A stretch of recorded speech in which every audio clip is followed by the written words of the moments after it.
तर बघा विद्यार्थी मित्रांनो, स्क्रीनवर दिसत असल्याप्रमाणे आपण 12 युजेस बघणार आहे मेशी रिलेटेड. आणि सर्व युजेस हे खूप महत्वाचे आहे. बरेचदा आपल्याला हे माहित नसतं की मेचा यूज या कॅटेगरीमध्ये कशा पद्धतीने झाला. कधी कधी आपण मेचा यूज ऐकतो मात्र आपल्याला अर्थच लागत नाही. तर आपल्याला का बरं समजत नाही, त्याचं रिझन एकच आहे, ते म्हणजे आपल्याला त्याचे सर्व युजेसच माहित नाहीत ना. तर तेच आपण आज कव्हर करणार आहे. तर बघा, पॉसिबिलिटीसाठी मेचा यूज करत असतो आपण. जसं आपण म्हणतो की शी मे कम टुडे, ती आज येऊ शकते, म्हणजे शक्यता आहे. गॅरंटी नाही, मात्र शक्यता आहे. आपण असं म्हणतो आज पाऊस येऊ शकतो, इट मे रेन टुडे, आज पाऊस येऊ शकतो. मग ह्या सर्व गोष्टी आपण या व्हिडिओमध्ये बघणारच आहे. सोबत सोबत परमिशनसाठी, रिक्वेस्टसाठी किंवा विश करायचं असेल आपल्याला कोणाला तरी, त्यासाठी आपण कसा यूज करतो, सोबतच मे हॅव, मे बी, सर्व गोष्टी आपण कव्हर करूया. चॅनलवरती जर नवीन असाल तर चॅनलला सबस्क्राईब करायला विसरू नका आणि बेल आयकॉनला प्रेस करा, जेणेकरून कुठलेही अपडेट्स तुम्ही महत्त्वाच्या व्हिडिओचे मिस करणार नाही आणि सर्व व्हिडिओज तुमच्यापर्यंत पोहोचतील. तर मित्रांनो, चालू करूया आपण मे हा टॉपिक, ज्यामधील पहिला यूज आहे पॉसिबिलिटीसाठी. बघा, शक्यता दर्शविण्यासाठी. जसं मी म्हटलं, या ठिकाणी पहिलं सेंटेन्स घेतलंय मी, इट मे रेन टुमॉरो. आता या ठिकाणी मी सांगितलं की उद्याची शक्यता, उद्या पाऊस पडू शकतो. गॅरंटी नाही, मात्र मी काय बोलताना असं बोलत असतो आपण की असं होऊ शकतं, है ना. ती उशिरा येऊ शकते किंवा आज पाऊस येऊ शकतो, तो तिकडे जाऊ शकतो, म्हणजे शक्यता दाखवत आहे आपण या ठिकाणी. स्ट्रक्चर तुम्ही ऑलवेज लक्षात ठेवायचं. मॉडल व्हर्ब जे असतात त्यानंतर आपण व्हर्बचं पहिलं रूप यूज करत असतो. सुरुवातीला सब्जेक्ट येणार, व्हर्बचं पहिलं रूप, आणि काय येणार, व्हर्बचं पहिलं रूप मॉडल व्हर्बच्या नंतर. तर सिक्वेन्स लक्षात ठेवा. कुठलंही मॉडल व्हर्ब असलं तर व्हर्बचं पहिलं रूप आपण घेत असतो, ज्याचं सिंपल यूज आपण ज्यावेळेस करत असतो त्यावेळेस. तर पहिलं सेंटेन्स बघितलं आपण. दुसरं बघा, she may come to the party, ती पार्टीला येऊ शकते, शक्यता आहे, गॅरंटी नाही. She may come to the party. आता यामध्ये प्रनन्सिएशनचा सुद्धा खूप महत्वाचा रोल आहे. तुम्हाला प्रनन्सिएशन जर तुमचे व्यवस्थित नसतील तर त्यावरती सुद्धा तुम्हाला काम करावं लागेल, जेणेकरून त्या वर्डला, त्या सेंटेन्सला कशा पद्धतीने तुम्ही प्रनन्स करणार. जसं मराठीमध्ये तुम्ही प्रनन्स करतात तशाच पद्धतीने इंग्लिशमध्ये करू शकत असाल तर ठीक आहे, नाही तर तुम्हाला त्याची प्रॅक्टिस करावी लागेल. ज्या पद्धतीने आपण मराठीत बोलतो त्या पद्धतीनं, त्या फिलिंगनं आपल्याला इंग्लिशमध्ये सुद्धा बोलायचं आहे. तर बघा, नेक्स्ट सेंटेन्स काय आहे, ही मे कॉल राईट नाव. तो आत्ता, तो बोलू शकतो, तो आत्ता बोलू शकतो. ही मे कॉल राईट नाव, किंवा तो मला कॉल करू शकतो आत्ता. अशासाठी मी हे सेंटेन्स घेतलंय. नेक्स्ट आहे बघा, he may win the competition. तो स्पर्धा जिंकू शकतो. He may win the competition. The train may come late today. आज ट्रेन उशिरा येऊ शकते. The train may come late today. तर हा झाला पहिला यूज पॉसिबिलिटीसाठी, ज्यामध्ये आपण असं होऊ शकते, शक्यता आपण दर्शवित असतो. आणि मेचा यूजच आपण याच्यासाठी करतो की शक्यता दाखवत असतो आपण, गॅरंटी नसते आपल्याला, मात्र असं होऊ शकते, है ना. तर हा झाला पहिला यूज. याच्याशी रिलेटेड सेंटेन्सेस तुम्ही सुद्धा बनवून बघायचे आहेत, तुमची नोट्स तयार ठेवायची आहे आणि स्टेप बाय स्टेप लिहून सुद्धा घ्यायचं आहे. स्वतःचे तुम्हाला कमीत कमी 5 सेंटेन्सेस त्या नोट्सवरती डिफरंट लिहून घ्यायचे आहेत, जेणेकरून तुम्हाला सेंटेन्सेस मेकिंग सुद्धा यायला हवं. आणि सोबतच कॉमेंट सेक्शन मध्ये प्रत्येक पार्टचं एक एक सेंटेन्स होमवर्कचं तुम्हाला करून पाठवायचं आहे. चला पाहूया नेक्स्ट यूज, जो आहे परमिशनसाठी. परमिशन देणे असेल किंवा घेणे असेल. जसं तुम्हाला आठवत असेल, ज्याही वेळेस आपण क्लासच्या बाहेर उभं राहायचो त्यावेळेस आपण विचारायचो आपल्या क्लास टीचरला, किंवा जे काही टीचर असतील, मॅम असतील, त्यांना आपण विचारायचो की मे आय कम इन मॅम, और मे आय कम इन सर, की मी आतमध्ये येऊ शकतो का. तर त्या ठिकाणी आपण मेचा यूज का बरं करत होतो, त्यामध्ये रिझन होतं, कारण आपण ज्यावेळेस विचारतो त्यावेळेस आपल्याला गॅरंटी नव्हती की मॅम येसच म्हणतील, होऊ शकते मॅम नो सुद्धा म्हणतील, है ना. तर त्यासाठी आपण मेचा यूज केला होता. जसं पहिलं सेंटेन्स मी घेतलं या ठिकाणी, you may go home early today. हे परमिशन दिली आहे या ठिकाणी, देण्यासाठी आपण यामध्ये मेचा यूज केलाय. तुम्ही आज लवकर घरी जाऊ शकता. नेक्स्ट आहे बघा, students may leave after the bell rings. घंटा वाजल्यानंतर विद्यार्थी जाऊ शकतात, किंवा बेल वाजल्यानंतर विद्यार्थी जाऊ शकतात. Students may leave after the bell ring, ही काय आहे, परमिशन आहे. You may take a break now. तुम्ही आता ब्रेक घेऊ शकता. हे सुद्धा काय आहे, तर परमिशन दिली आहे, देण्यासाठी बघतोय. आता परमिशन मागायची असेल तर आपण सुरुवातीला मेचा यूज करणार आणि सेंटेन्स बनवणार. जसं मे आय सिट हिअर, मी इथे बसू का? जसं मी म्हटलं मे आय कम इन, तसंच मे आय सिट हिअर, मी इथे बसू का? May I live early today, मी आज लवकर जाऊ का? तर परमिशन देणे व घेणे दोन्ही सुद्धा सेंटेन्सेस आपण बघितले कशा प्रकारे बनवले आहेत. तर याच पद्धतीनं तुम्हाला जेव्हा बनवायचे, तुम्ही सुद्धा अशा प्रकारे परमिशन देताना वरील 3 सेंटेन्स पैकी कॅटेगरी तुम्ही यूज करू शकता. आणि तुम्हाला जर म्हणायचं असेल, परमिशन मागायची असेल, तर मेला सुरुवातीला घेऊन तुम्हाला सेंटेन्सेस बनवावे लागतील.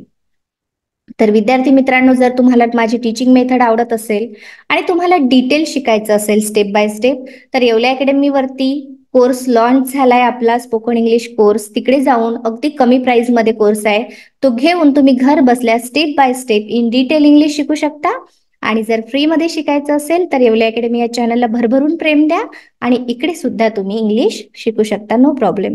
बघा या ठिकाणी नेक्स्ट यूज आहे पोलाइट रिक्वेस्ट साठी, म्हणजे नम्र विनंती करण्यासाठी. जसं पहिला आहे बघा, मे आय कम इन, मी सांगितल्याप्रमाणे काय आहे, तर मी आतमध्ये येऊ का, ही काय आहे, रिक्वेस्ट आहे. रिक्वेस्ट करण्यासाठी सुद्धा आपण काय केलंय, तर मेचा यूज केलाय सुरुवातीला.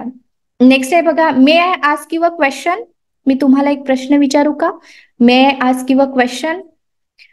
मे आय सजेस्ट समथिंग, मी काहीतरी सुचवू का? मे आय सजेस्ट समथिंग, काय आहे, रिक्वेस्ट आहे. May be come with you, आम्ही तुमच्या सोबत येऊ का? ही सुद्धा रिक्वेस्ट आहे. आपल्याला कोणाच्या तरी सोबत जायची इच्छा आहे, आपण त्यांना विचारतोय मे आय कम विथ यू और may be come with you, आम्ही तुमच्या सोबत येऊ का? May I have some water, मला थोडं पाणी मिळेल का? तर या ठिकाणी रिक्वेस्ट साठी आपण बघितलं की आपल्याला मेचा यूज कसा करायचा. तुम्ही सुद्धा आजपासून यूज करा मेचा, ज्याही वेळेस तुम्हाला कोणाला काहीतरी विचारायचं असेल, काही माहिती पाहिजे असेल त्यावेळी. ठीक आहे, रिक्वेस्ट करण्यासाठी. 4 नंबरचा यूज बघा, विशेष और ब्लेसिंग साठी आपण याचा यूज करत असतो, म्हणजे शुभेच्छा किंवा आशीर्वाद देण्यासाठी. जसं तुम्ही पाहिलं असेल, बर्थडे विशेष असतील किंवा काही प्रोग्राम असेल, आशीर्वाद देत असताना आपण काय करत असतो, तर याचा यूज करतो मेचा सुरुवातीला. जसं may you be happy always, तुम्ही नेहमी आनंदी राहा, may you be happy always. Next आहे बघा, may you live a long life, तुम्ही दीर्घायुषी हो, हे ब्लेसिंग आहे. आपल्याला कोणाला आशीर्वाद द्यायचा आहे की तुला बर्थडे आहे त्या ठिकाणी तुम्हाला म्हणायचं आहे, तुम्ही म्हणू शकता may you live a long life. May your dreams come true, तुमची स्वप्न साकार हो, may your dreams come true. May you succeed in everything you do, तुम्हाला प्रत्येक गोष्टीत यश मिळो, may you succeed in everything you do. Next आहे बघा, may you find happiness and love, तुम्हाला आनंद आणि प्रेम लाभो, may you find happiness and love. अशा प्रकारे तुम्ही शुभेच्छा आणि आशीर्वादासाठी सुद्धा मेचा यूज करता. आणि कोणी मेचा यूज करून तुमच्यासोबत बोललं तरी तुम्ही तिकडे सुद्धा कन्फ्यूज नाही व्हायचं, कारण मेचा यूज यामध्ये आपण जास्तीत जास्त करत असतो. बऱ्याच जणांना हे माहिती सुद्धा असू शकतं. ठीक आहे, चला 5 नंबरचा यूज बघूया, ते म्हणजे सजेशनसाठी, सूचना देण्यासाठी. काहीतरी सजेस्ट करायचं असेल आपल्याला कोणाला, त्यावेळेस आपण यूज करत असतो. जसं पहिलं सेंटेन्स आहे, you may want to consult a doctor, तुम्ही डॉक्टरांचा सल्ला घ्यावा. आता ह्या 2 कंडिशन मध्ये सुद्धा आपण असं सेंटेन्स बोलतो. आता अजून एक कन्फ्युजन तुमचं राहू शकतं की मॅम इथे वॉन्ट आलंय, इथे कन्सल्ट आलंय, इथं वॉन्ट टू कसं घेतलं, इथं टू का बरं आलं?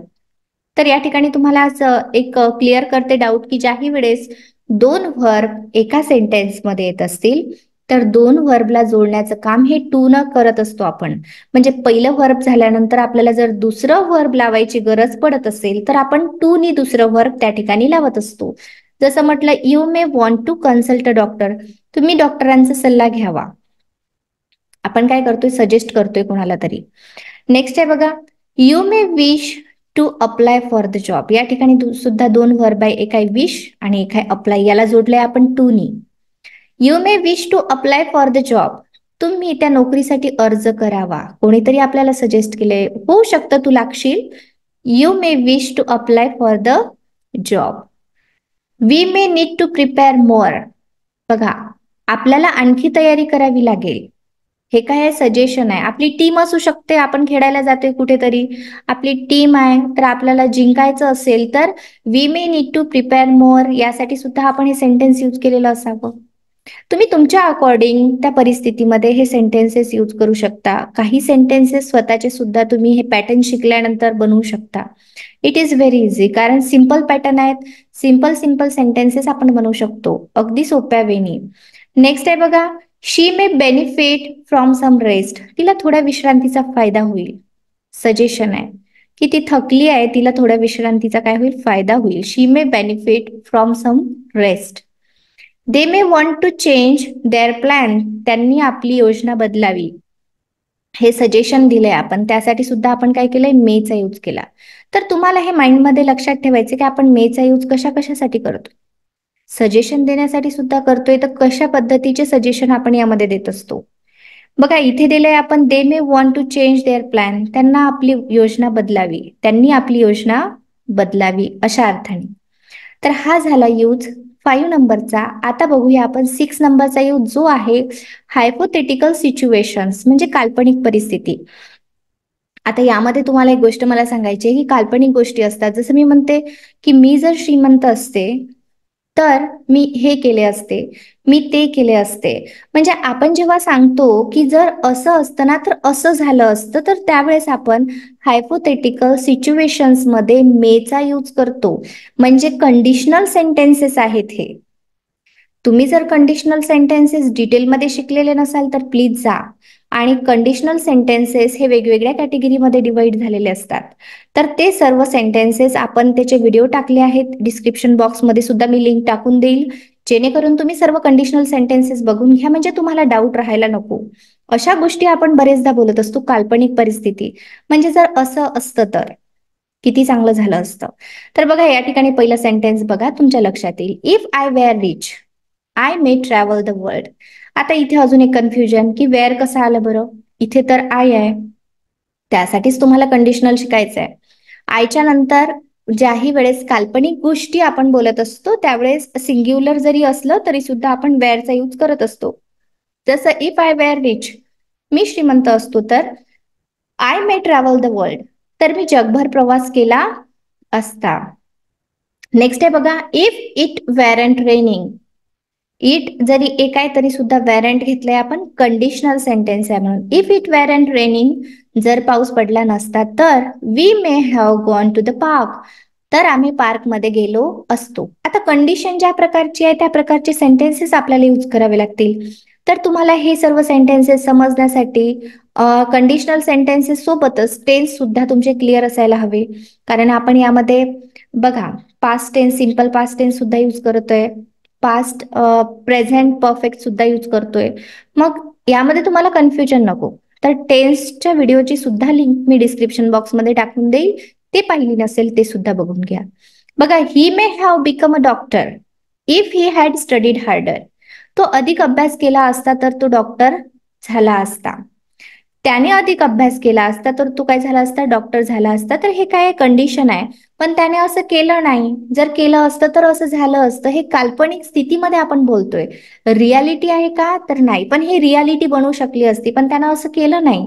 आपण असं सांगतो, if I had more time, जर माझ्याकडे अधिक वेळ असताना तर I may finish the project, तर मी प्रोजेक्ट किंवा प्रकल्प पूर्ण केला असता. If I had more time I may finish the project. We may have won the game, आम्ही काय केलं असता, गेम जिंकला असता.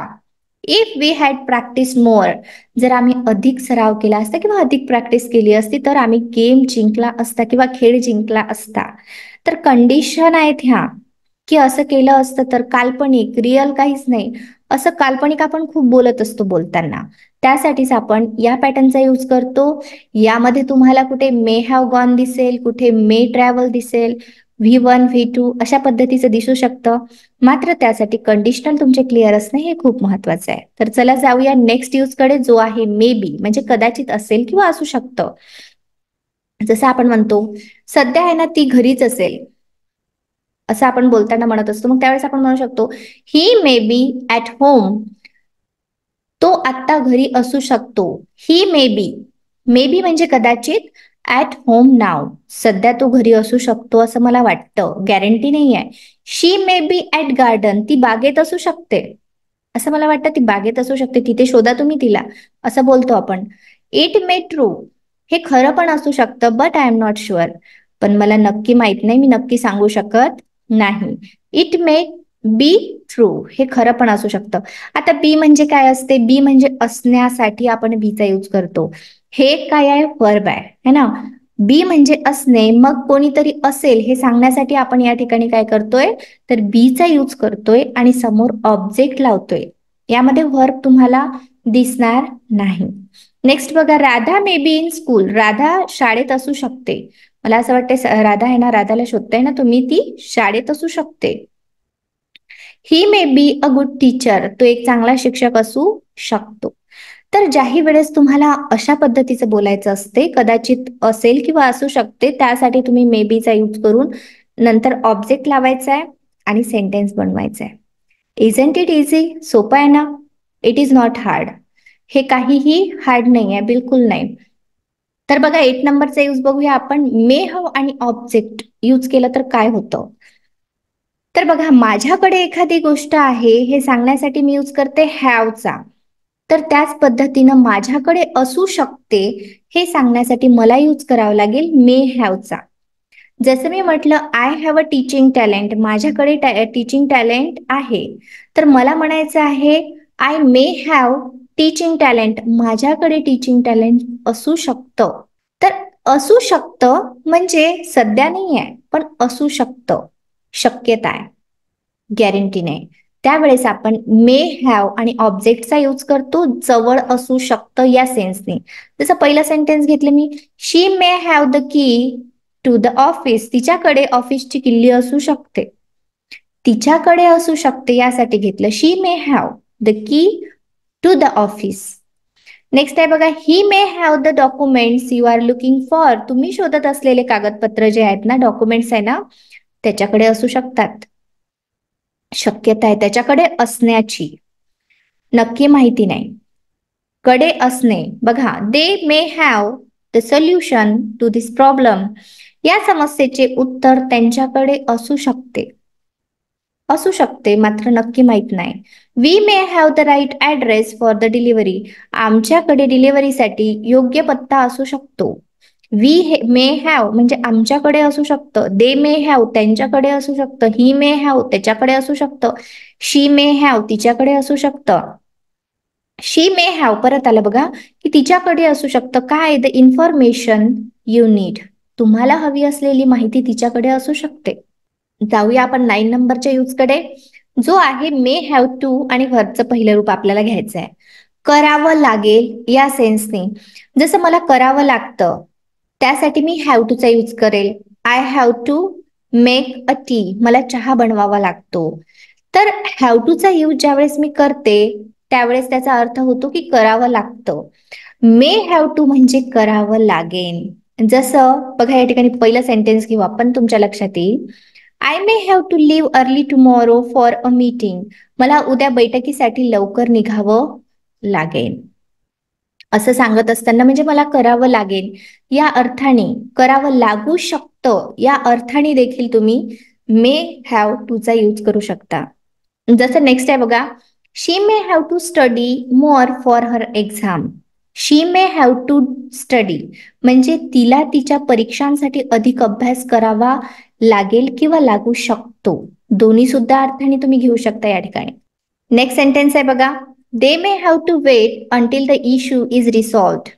त्यांना प्रश्न सोडविला जातो तोपर्यंत वाट पाहावी लागेल. They may have to wait, त्यांना करावं लागेल. Until the issue is resolved, त्यांना वाट पाहावी लागेल जोपर्यंत इश्यू सॉल्व्ह होत नाही.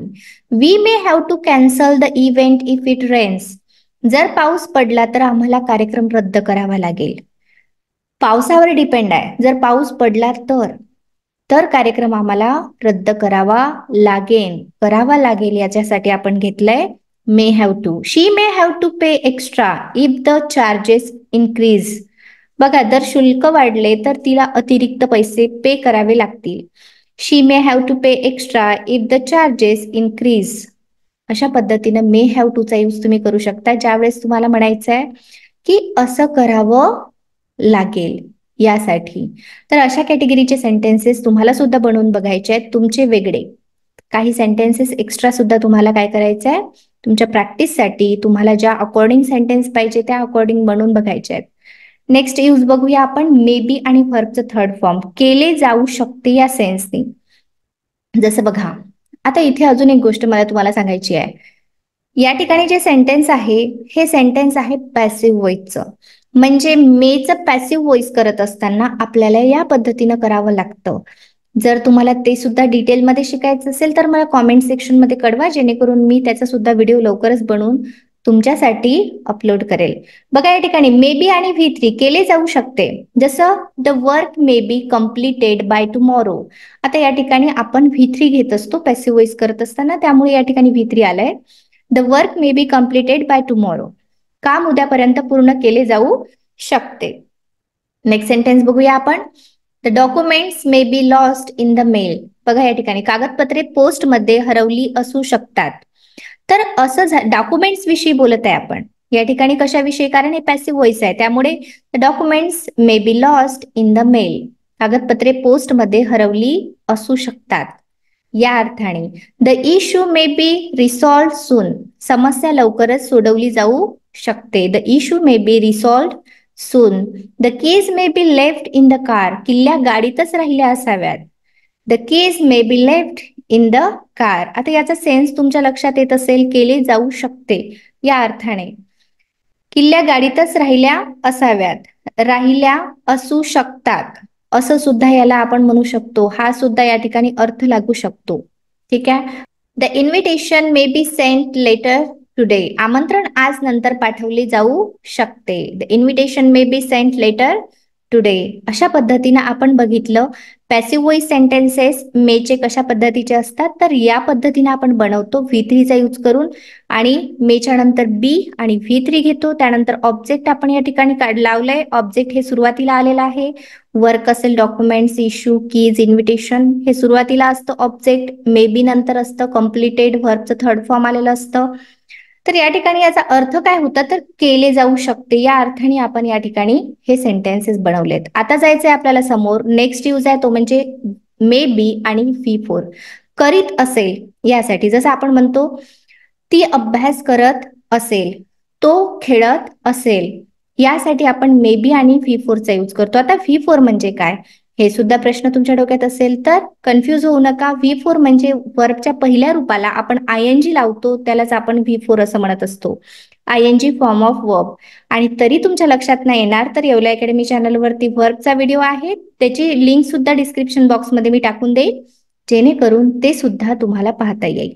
व्हर्ब तुमच्या माइंडमध्ये क्लिअर असायला हवे.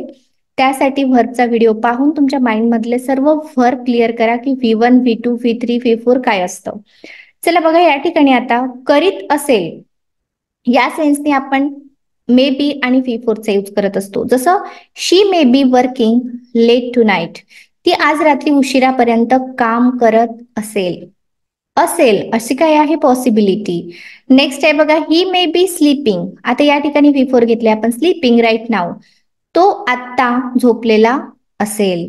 ही may be sleeping right now. The children may be playing in the garden. मुलं बागेत खेळत असतील. असं मला वाटते की मुलं कुठं असतील, बागेमध्ये खेळत असतील. शी may be studying for her exam. ती परीक्षेची तयारी करत असू शकते.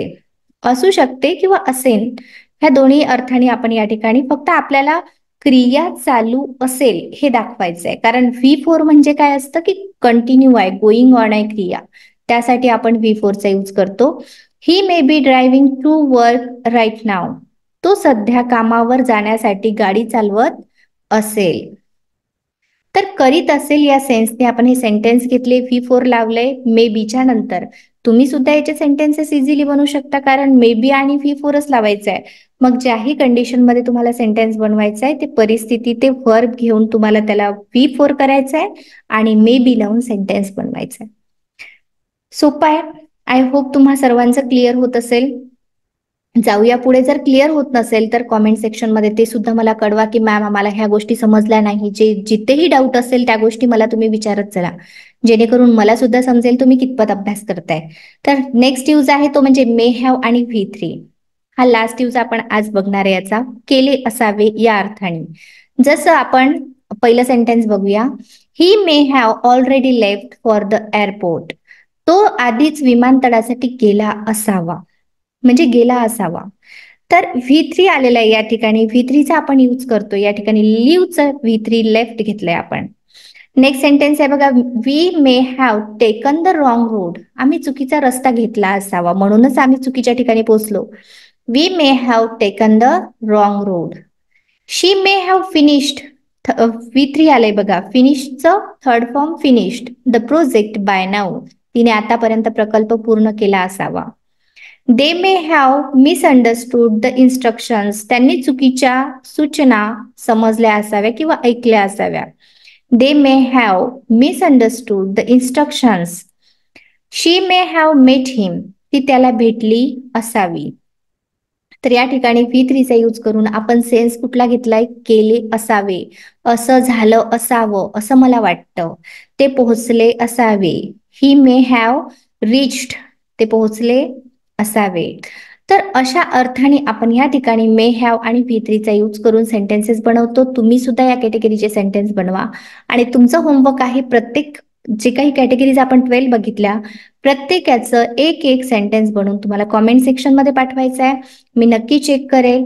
मला सुद्धा समजेल की तुम्ही कशा पद्धतीचा अभ्यास करताय, तुमचं होमवर्क कितपत बरोबर येत आहे, करताय नाही करत आहे. जर तुम्हाला इंग्लिश शिकायची असेल तर होमवर्क करणं हे मस्ट आहे, तुम्हाला करावंच लागेल. तर प्रॅक्टिस करा. काही अडचण असेल ते सुद्धा विचारा. कुठले व्हिडिओ पाहिजे आहेत, कोणत्या कॅटेगरी समजत नाही ते सुद्धा मला कळवा, जेणेकरून त्याविषयीचे मी अगदी सोप्या भाषेत थ्रू मराठी व्हिडिओ बनवून तुमच्यापर्यंत सेंड करेल. So keep learning and keep practising everyone. Do more and more practice. Thank you so much everybody for watching this video.